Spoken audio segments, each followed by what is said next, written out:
¿Qué tal, mis amigos? Gracias a Dios que puedo llegar a ustedes y presentarles esta palabra preciosa. Hoy es día martes 1 de julio del año 2025. Estoy estudiando acerca de aspectos de Cristo en el Nuevo Testamento. O sea que estamos ocupados en lo que es la redención. La redención tiene que ver con la compra que Dios ha hecho de nosotros. Él nos ha comprado y Él pagó un precio para podernos rescatar. Nosotros fuimos vendidos al pecado, pero Él ahora nos compra de vuelta para que seamos doblemente de Él. Él es nuestro creador, nuestro hechor y nuestro formador. Dicho en otras palabras, y que es lo mismo, Él es nuestro creador, nuestro hacedor y nuestro formador.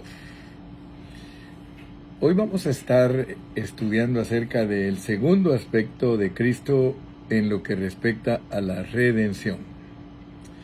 Y el segundo aspecto es de que Él es un hombre en la carne. Oigan bien el aspecto número 2. En su encarnación, Cristo es un hombre en la carne. O sea que ese término carne no es positivo. Al llegar a este aspecto, quiero decirles que el no poner atención a Dios nos hace divagar en los asuntos de Él y en vez de pegar en el centro, erramos el blanco. Para entender bien a Dios en su encarnación, eso no es fácil. El versículo que hemos estado utilizando últimamente es 1 de Timoteo 3:16, en donde dice: e indiscutiblemente grande es el misterio de la piedad, Dios fue manifestado en carne. Dios se encarnó como un hombre en la carne. Una pregunta: si se habla de Dios encarnado como hombre, o sea, un hombre en la carne, como se revela en la Biblia, o sería más bien dicho una pregunta, ¿cómo se revela Él en la Biblia antes de encarnarse? Yo quiero que usted vea a Dios en la Biblia antes de encarnarse. Si los judíos pusieran atención a esto que estoy hablando aquí, ellos entenderían muchas cosas de Dios que hasta ahora no las entienden. Yo le doy gracias a Dios porque yo no predico un evangelio aprendido, o sea que no es un evangelio que yo he aprendido en una forma, como le dijera, en una forma solamente objetiva. O sea que no es un evangelio doctrinal el que yo he aprendido, sino que yo he aprendido un evangelio de vida, un evangelio en el que un día aprendí a usar los contextos para poder tener una palabra pura. Y por eso le doy gracias al Señor. Puedo decir con certeza que todo lo básico de Dios lo he aprendido de muchos hombres de Dios que durante la historia recibieron revelación de Él. O sea que es innegable que Dios usó hermanos que fueron antes que yo para poner un buen fundamento en mi persona en todo lo que respecta a la revelación divina. Por eso, escúcheme bien, yo le dije que yo no tengo un evangelio aprendido de hombres, pero eso no significa que yo no aprendí el evangelio con hombres, sino que lo que estoy diciendo es que no es una opinión humana la que he aprendido del evangelio, sino hombres que recibieron revelación de Dios, pusieron el fundamento en mi persona para que yo aprendiera también a interpretar la Biblia. Ahora, quiero decirles que yo no recibí en totalidad todas las cosas relacionadas a la persona de Dios con todos esos hermanos, sino que me ha tomado mucho tiempo para que Dios me vaya edificando poco a poco y estudiando en una forma exhaustiva la palabra, he podido descubrir muchos secretos que están relacionados con la persona de Dios. Para entender a Dios o a un Dios como hombre en la carne, debemos analizar con cuidado ese término. Dios, un hombre en la carne. Si entendemos que fue Dios el que se encarnó, por eso dice Primera de Timoteo, indiscutiblemente grande es el misterio de la piedad, Dios se manifestó en carne. Si entendemos que es Dios el que se encarnó, ya no vamos a tener un concepto corto de la encarnación, porque nosotros hemos aprendido tradicionalmente que Cristo es la encarnación de Dios.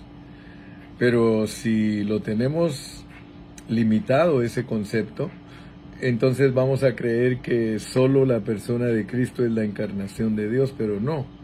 De acuerdo a la pureza de la palabra, Dios manifestado en carne es que el Dios triuno se manifestó a través de la persona de Jesús. O sea que allí en Jesús habitaba la plenitud de la deidad. La plenitud de la deidad es Padre, Hijo y Espíritu. Dicho en otras palabras, y no es error, no es herejía, en la persona de Jesucristo está el Padre, el Hijo y el Espíritu. Y yo no crea que estoy enseñando unicidad o unicidad. Sí, no, yo no estoy predicando de solo Jesús, porque algunos creen que estamos enseñando la doctrina de solo Jesús. No, yo soy una persona que cree en el Dios triuno. Yo creo en el Dios absoluto, Padre, Hijo y Espíritu. Ese es el Dios que revela la Biblia. Pero como la tradición ha enseñado que Cristo es la encarnación de Dios, se les olvida aclarar que cuando se habla de que Cristo es la encarnación de Dios, Él es el Padre, Él es el Hijo y Él es el Espíritu. Eso es muy obvio, ¿verdad? No es error ni estamos manipulando la palabra, sino que en la pureza de la palabra, el Dios absoluto es Padre, Hijo y Espíritu. Por eso Cristo, cuando estuvo aquí, usted sabe que la enseñanza de Él fue que Él era el Hijo de Dios y que Él era el Hijo del hombre y que Él era el Padre, ¿verdad? El que me ha visto a mí ha visto al Padre. Por supuesto que eso no lo puede entender alguien a cabalidad si no estudia la Biblia con responsabilidad y con seriedad y con humildad, porque de lo contrario vamos a empezar a enseñar conceptos puramente humanos y opiniones puramente humanas. Entonces comprendemos mejor a Dios porque su manifestación en carne es una prueba contundente que Él, siendo Espíritu, Juan 4:24, adquirió una forma de hombre, Filipenses 2, del 7 al 8. Para entender eso con mayor claridad, expliquemos cómo era Dios antes de encarnarse. Dios antes de encarnarse, Él es el Dios invisible. Él es el Dios Espíritu. Pero Él se puede aparecer. Si usamos como base Génesis 18, usted puede estudiar el capítulo 18 de Génesis y usted se va a dar cuenta ahí de que antes que Dios se encarnara, Él se podía aparecer a sus siervos. Yo creo que muchos creyentes no conocen la realidad de Dios, pero aquí estamos conociendo más y más al Padre y al Hijo por su Espíritu. ¿Verdad?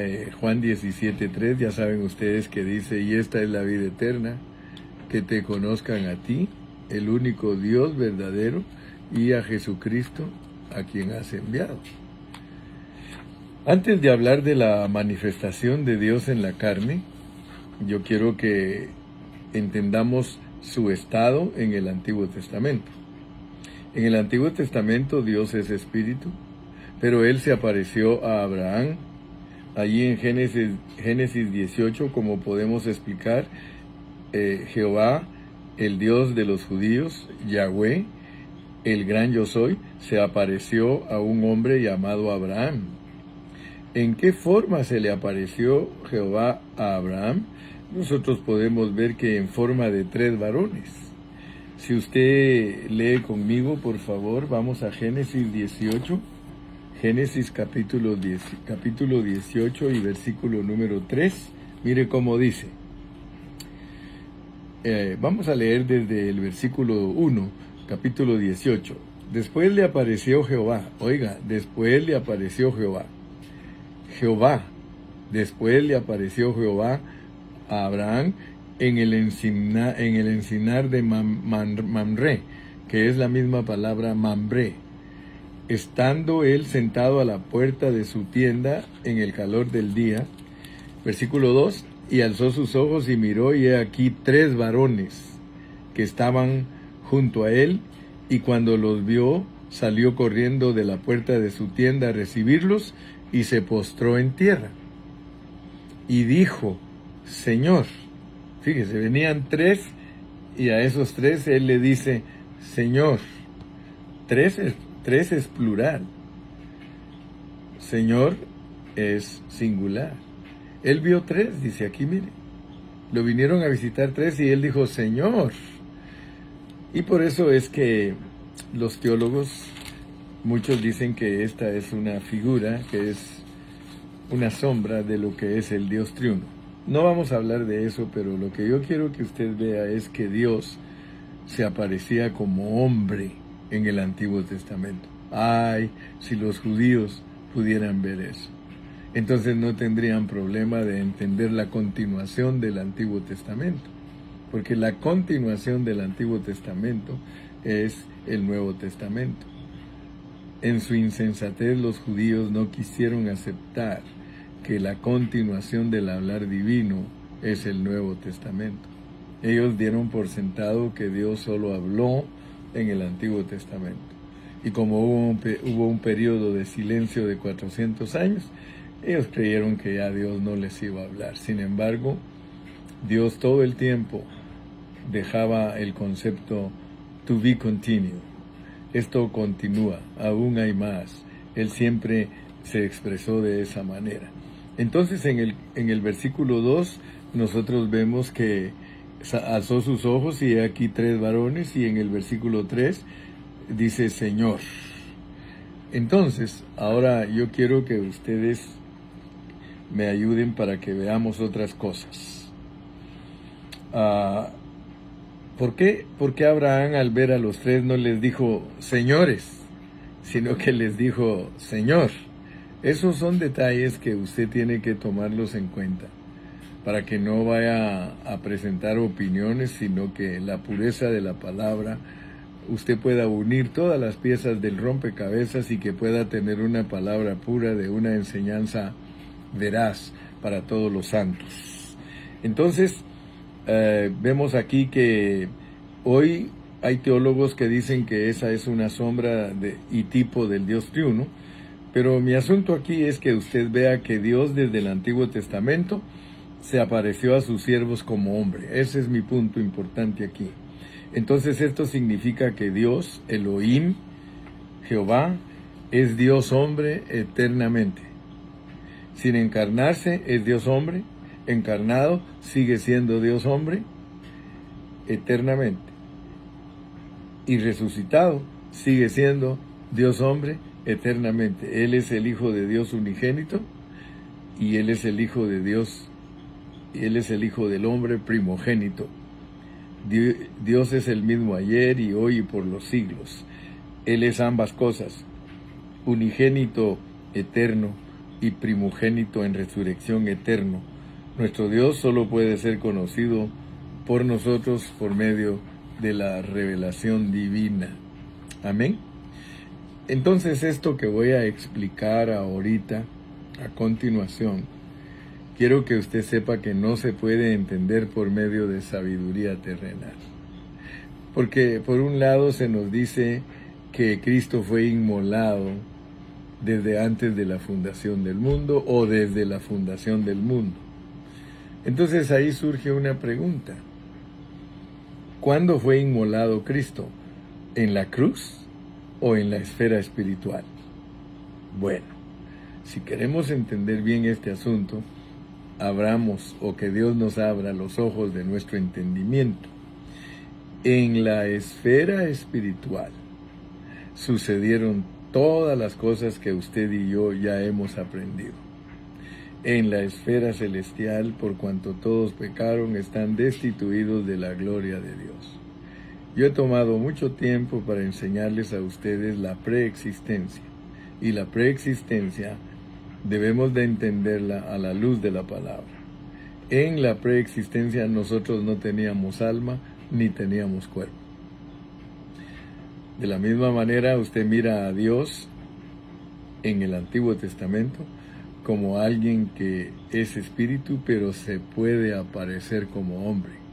Eso es misterioso. En la esfera espiritual hay un arreglo divino de todo lo que tiene que pasarnos en el tiempo para recuperarnos. El proceso determinado y destinado desde la esfera celestial es un asunto garantizado. En la cruz es un evento histórico manifestado por amor a nosotros. En el año 30 después de Cristo, Él muere en la cruz. Así que históricamente el Señor Jesucristo muere ahí en la cruz como un hombre en la carne, el que nunca hizo pecado, el que nació concebido por el Espíritu Santo en una virgen y que era perfecto y sin pecado. Él vino a este mundo en semejanza de carne de pecado, o sea que Él no era pecador, pero por nosotros se hizo pecado. Entonces en el tiempo Él muere en la cruz. Pero por el otro lado tenemos que algo se definió en la esfera espiritual. Vamos a leer en Primera de Pedro, por favor. Vamos a Primera de Pedro, en el capítulo número 1. Primera de Pedro, capítulo 1 y versículo 20. Primera de Pedro, capítulo 1 y versículo 20. Dice Primera de Pedro 1:20. Ya destinado desde antes de la fundación del mundo. Fíjese pues, ya destinado desde antes de la fundación del mundo, pero manifestado en los postreros tiempos por amor de vosotros. O sea que todo lo que nos pasó a nosotros en la esfera espiritual, allí mismo lo solucionó Dios. Él hizo un plan y Él tuvo que tener un arreglo divino con todos nosotros para que nosotros entendiéramos lo que nos iba a pasar aquí en la tierra para recuperar la gloria perdida. Y por eso el Señor en la esfera espiritual nos instruye. Usted sabe que no estoy hablando ninguna cosa fuera de contexto. Hay ministerios que explican bien claro también de que el Padre nos instruyó, que nosotros estuvimos en la presencia del Padre como la esposa del Cordero y el Cordero, pero allí fallamos en la esfera espiritual. Entonces Dios nos instruyó para que el Hijo nos tomara aquí en la tierra. De los que me diste, ni uno solo se perdió, tuyos eran. O sea que tenemos que alcanzar a ver las enseñanzas de las parábolas.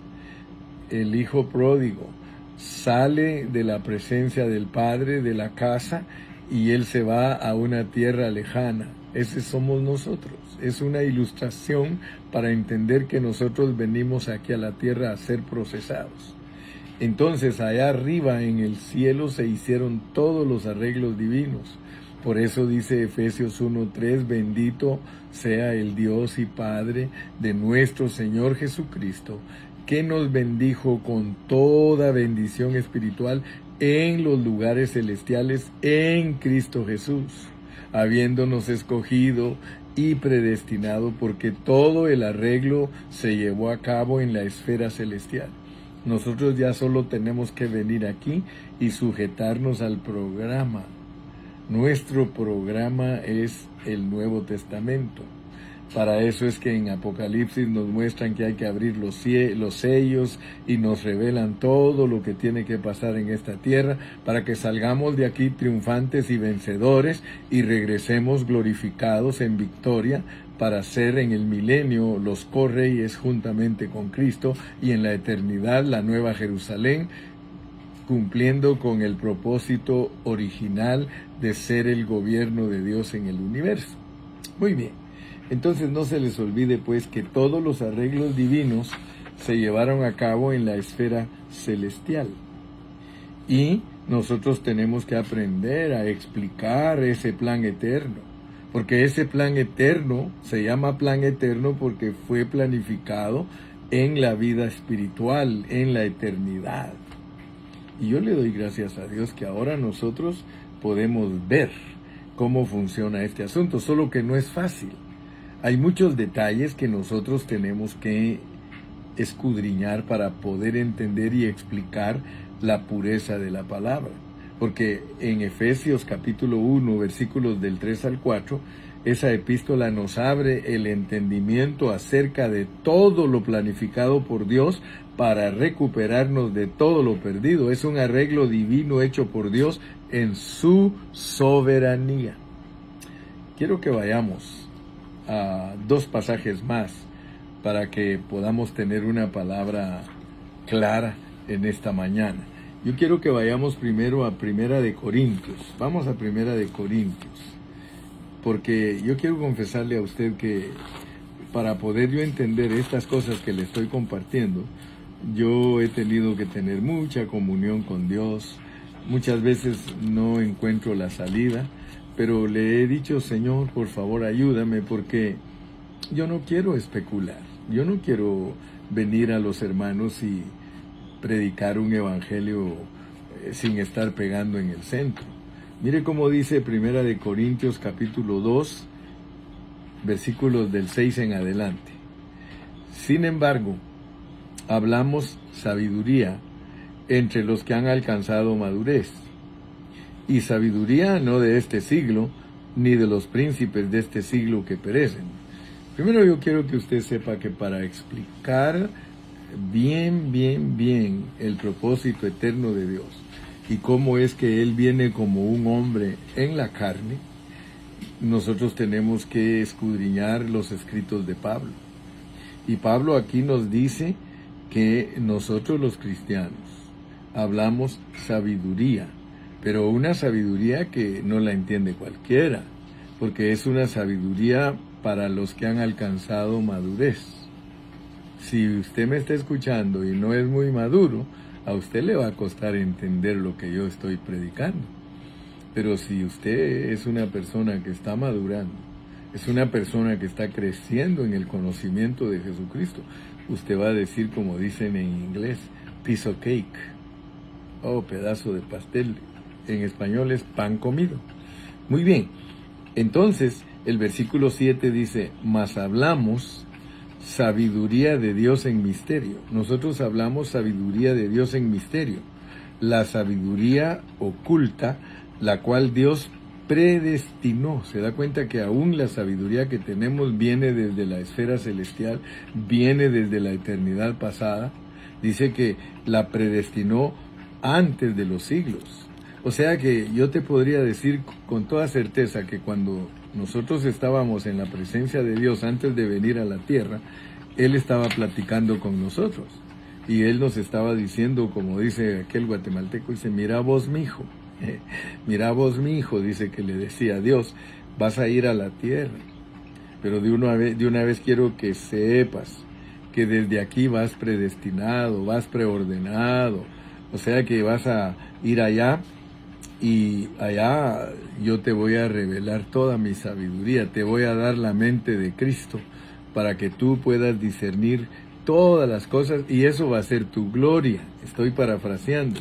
Y luego dice el versículo 8, y este es el versículo que cuando yo estaba joven me hacía trastabiar, me hacía, Señor, explícame cómo es esto. Mire, le voy a decir por qué yo no entendía este versículo.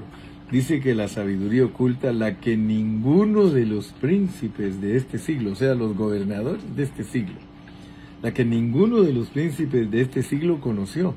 Fíjate que hay presidentes, hay reyes, hay hombres en eminencia, pero ellos nunca han conocido esta sabiduría oculta, porque si la hubiesen conocido, si la hubieran conocido, nunca habrían crucificado al Señor de gloria. Este versículo, no creas que es fácil entenderlo, porque si tú lo quieres analizar en una forma humana, tú vas a decir, bueno, ¿cómo es posible que los príncipes de este mundo, dice que si hubieran tenido la sabiduría que tenemos nosotros los cristianos, que no hubieran crucificado a Cristo? Entonces te salta la pregunta, ¿y si no hubieran crucificado a Cristo, entonces cómo yo tendría Salvador? Pero quiero que veas la implicación de este pasaje, porque este pasaje tiene una implicación. Yo les he enseñado 3 palabras: implicación, indicación y significación. Pero aquí hay una implicación. Aquí el Señor te está diciendo que Él escogió a los malvados para matar a Cristo. La implicación, esa es la correcta. Mira, está diciéndote, yo escogí soberanamente a quienes tienen que crucificar al Señor. Pero por el otro lado, tú tienes gente que no sacrificaría a Cristo nunca, no lo mataría. Somos nosotros. ¿Acaso las Marías querían matar a Jesús? ¿Acaso los apóstoles querían matar a Jesús? ¿Acaso? ¿Por qué? Porque a ellos les dieron la sabiduría, que es de no participar en matar a Jesús. Ahora vas a entender más a Pablo, porque esto me lleva a otro versículo. Vamos a ir a Romanos 1:14. Romanos 1:14. Y yo sé que ahora vas a entender ese versículo también. Yo antes no lo entendía, no te preocupes, que hay tiempos en que uno no entiende las cosas de Dios. Pero cuando ya vas entendiendo, mira, por la soberanía de Dios, a ti te escogió Dios para que no mates a Cristo. Pero eso no quiere decir que Cristo no iba a morir. Él ya tenía a los malvados, él ya tenía a Pilatos, él ya tenía a Herodes, él ya tenía a los fariseos, él ya tenía al Sanedrín. Todos había por determinado consejo, Cristo tenía que morir. Pero mira cómo lo pone el apóstol, y aquí está pues en Romanos 1:14, mira cómo pensaba Pablo, y yo quiero pensar igual que Pablo. Pablo dice, a griegos y a no griegos, a sabios y a no sabios, soy deudor. Nosotros somos deudores, imagínate, somos deudores. ¿Tú sabes lo que es ser deudores? Que les debemos, por lo menos debemos de dar gracias a Dios, ¿verdad? ¿A quién le debes que Cristo murió por ti? A todos esos malvados que lo mataron. A ellos eres deudor, porque si ellos no se hubieran dejado usar por el diablo, no tuviéramos nosotros la dicha de tener nuestro Salvador, aunque tú sabes que es un poquito irónico hablar de esa manera, porque la realidad es que por determinado consejo Cristo tenía que morir, pero ya ves que a Judas le dijo que el que lo entregara mejor le hubiera sido no haber nacido. Mira qué tremenda es la soberanía de Dios, que escogió personas malvadas para que lo entregaran, para que lo mataran, para que le pegaran, para que lo escupieran, y le dice, ustedes no son sabios. Y a nosotros nos dice que somos sabios con la sabiduría oculta, porque nosotros no participamos en matarlo, pero eso es soberano. El hecho que tú tengas una salvación de parte de Dios y que no participaste en eso es una bendición celestial. Entonces, gracias a Dios que ahora sí entendemos lo que es ser deudores a sabios y a no sabios, porque el contexto de sabios es que la sabiduría que Dios le dio a los cristianos es para que no sea la sabiduría, entre comillas, que tenían los príncipes de este mundo. Porque si ellos hubieran tenido la sabiduría oculta, ellos no hubieran participado en crucificar al Señor. Entonces, gracias le damos a Dios en esta mañana. Yo sé que ya entendiste el concepto número 2, que es que el Señor vino como un hombre en la carne para que la carne fuera castigada. Termino con esto. Él no tuvo la naturaleza de pecado que tenemos nosotros, pero por nosotros Dios lo hizo pecado para condenar el pecado en la carne del Señor, y de esa manera cayera en él el castigo que merecía nuestra carne. Esa es la muerte sustitutiva del Señor por nosotros, Dios derramó su ira en él, el castigo de nosotros, o el castigo que nosotros merecíamos, cayó sobre él, y por eso dice la Biblia que por sus llagas fuimos nosotros sanados. Isaías 53 nos muestra claramente cómo Dios castigó a su siervo por nosotros, llevando consigo el castigo que nosotros merecíamos. Gloria a Dios, porque la gran bendición de Dios es sustituirnos por sí mismo. Él es nuestro sustituto, Él se hace pecado por nosotros. Creo que en esta mañana has recibido bendición. Dale honra y gloria a Dios, porque esa es nuestra gloria. ¿Cuál es nuestra gloria? Nuestra gloria es que no fuimos escogidos para ser vasos de deshonra. No fuimos escogidos como Faraón para perseguir al pueblo de Dios. No fuimos escogidos como Nabucodonosor para oprimir al pueblo de Dios y perseguirlo para expatriarlo o sacarlo de sus tierras para meterlo al cautiverio. No, hermano. Qué maravilloso que Dios te escogió a ti para puras cosas positivas. Eso es lo que le tienes que dar gracias a Dios con este mensaje, que la carne fue castigada. La carne de nuestro Redentor, porque es un término negativo, sirvió para que Él venciera la muerte, para que Él venciera y que el castigo del pecado cayera en la carne de Él. Eso es un regalo de parte de Dios para nosotros, el que nunca hizo pecado. Tanto amor tiene por nosotros que se hizo pecado para rescatarnos. Que el Señor te bendiga y continuaremos en la próxima con el tercer aspecto de la redención. Hasta la próxima.